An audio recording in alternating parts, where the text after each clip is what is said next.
What's going on, everybody? It's your boy 3MG here, representing 3MG Nation. I'm here with one of my boys. What up, though? Swanking this thing. Alright, we just heard the news, or reportedly, that Battlefield 5 will be, set in World War I, according to one of the retailers in Germany.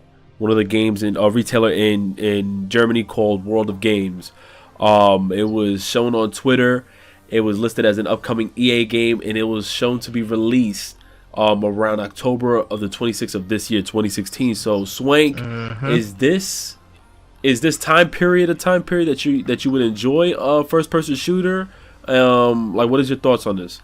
Honestly, this time period, I would enjoy it because it's not futuristic. Because a lot of the games we have now are there's too much futuristic. It's not bad having futuristic games, but having too much of it is just overdoing it. So having a game you can play, have your boots on the ground, I'm loving it. I'm digging it. Yeah, because I know a lot of people recently watched the interview that me, Abel, Anchorman, and BG had with one of the developers over at the studio that develops the game Battalion 1944, and they obviously going old school as well, World War I or World War II, one of those eras.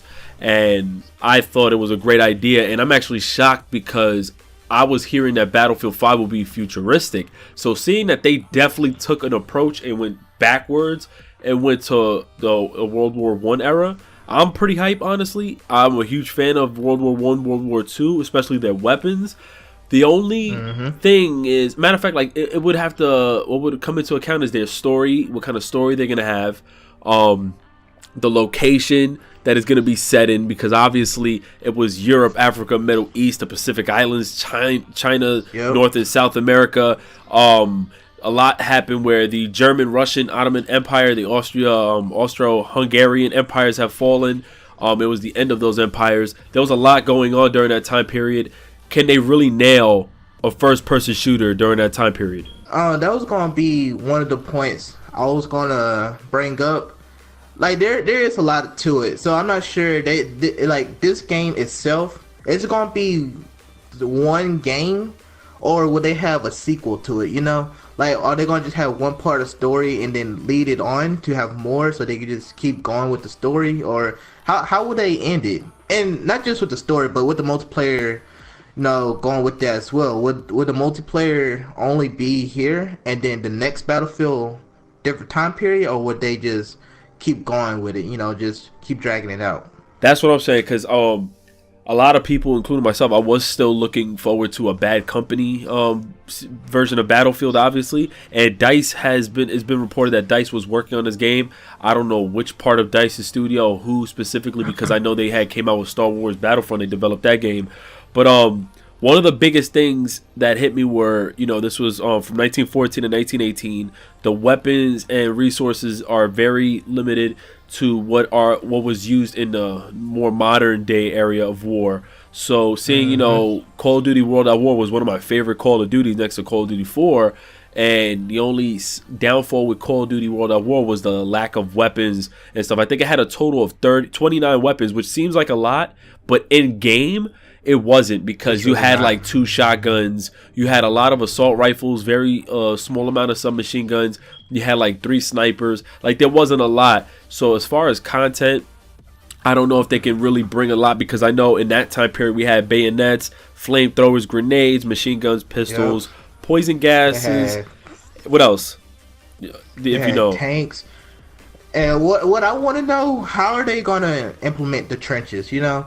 Like, are we gonna is the map layout? Are we gonna be in trenches, or how dynamic will it? Flat land. Yeah, how dynamic will it work with them adding trenches? I mean, I'm interested to see, because if they can definitely add like trenches or whatnot, or different cover areas in the game. I think they're good with their map areas. I want to know how dynamic the game will be. I'm actually happy that Battlefield is going that kind of route, because we're very familiar with Battlefield and the mechanics of Battlefield. I just want to see how much can they deliver. I am a fan of the fact that they don't hold back. They bring vehicles into their games, so them bringing in tanks ain't a problem. Their game is already familiar with tanks, vehicles, and whatever was used during that time. I am a huge fan of flamethrowers and the chemical gases that was used during that time period. So if they could definitely bring that in, there's going to be a lot of different forces. Remember, you have the Russian, German.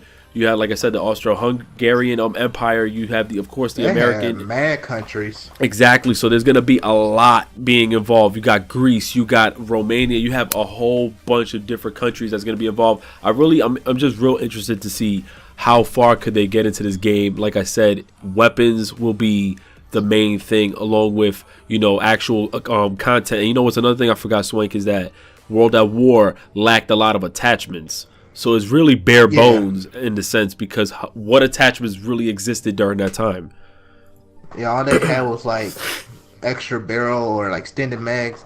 But one of the things I wanted to bring up, this is what I wanted to bring up. With all the countries and all the little area of the maps that it was in the war, like, how when they do the game and like the commentator be like, all right, it's not over yet. And it generally sound like a Caucasian person. Like, how they're gonna have different people. Would your personal character be a different person? Will you be able to play as Asian, Black, German, or like who are we gonna play as? Honestly, I think that's a great thing to point out and to bring up too, because, like I said, if Battlefield is not or EA specifically, when they make a Battlefield game, obviously it's a fictional game using realistic time periods. Same thing with Call of Duty, except for the more recent ones. So I'm pretty sure they'll stick to having the body language or language of the actual culture of the soldiers. You know what I mean? I'm sure they'll probably have that implemented, and I'm just more worried about the overall presentation of the game. Will it be a Battlefield game, or I know it's EA developing it. Not EA, DICE, but I hope they don't go the visceral games approach like what they did with Hardline. You know how arcadey it was? Right. I really want them to go the DICE approach. If not, do what DICE did with Battlefield Bad Company. How realistic that game was. So I know the lack of guns during that time period. There was definitely a lot of guns. I just want to know the maps, what's going on. I know it's very early on that we're hearing about this, but if they're saying October 26th, we have to be hearing something soon. But yeah, October 26th, that's really not far, because you're thinking like another few months, we got E3. Exactly, we got E3, and I'm just confused because during the Super Bowl, they released some screenshots that didn't look very old schoolish. It didn't look like World War I attire or a scenery, you know what I'm saying? So hopefully we have epic, battles in the ocean, because obviously World War I had a lot of aircraft battles and a lot of on the ground warfare and on the ocean as well. So hopefully we see that going down. But is there anything else you want to ask, Swink? The only thing I wanted to ask, what made them go back to this time period? Like, from all time periods they could have chosen, why they went backwards? I think it's because of what you said. It's a little bit oversaturated right now with the futuristic warfare. And at this point, Battlefield 4, where else could they have gone? Because I think to progress or to move forward, it would have really just been the same game. New weapons, but that could have just been for DLC. I think the next step would have been futuristic, and I think they looked at it like, chill. There's not such a good taste for futuristic warfare video games right now, and you could tell with what's going on with Call of Duty, of course, and other games. So I'm glad they went back. Like I said, this is rumored, but then again, it was reportedly shown in World of Games in the retailer store in Germany. So normally it's not very inaccurate. That's normally something that's actually going to come out, because it was translated from German to English and it said World War I tactical shooter. So hopefully we get this kind of game. I'm happy for it. I love the time period. I'm excited. Let us know what you guys think in the comments below. Are you a fan of the time period? Let us know. If you got any questions, make sure you subscribe to my boy Swink's channel as well, because he always updating. Swinky. You already know he always updating, uploading his videos up there. So show some love to my boy, and we'll catch you guys on the next one. If you do enjoy the dual, talking or dual comms or whatever, let us know in the comments below. There's definitely more to come. But I'm out here. It's your boy 3MG with my boy Swank. Yes, sir. And we out here. You have a good one. Dose.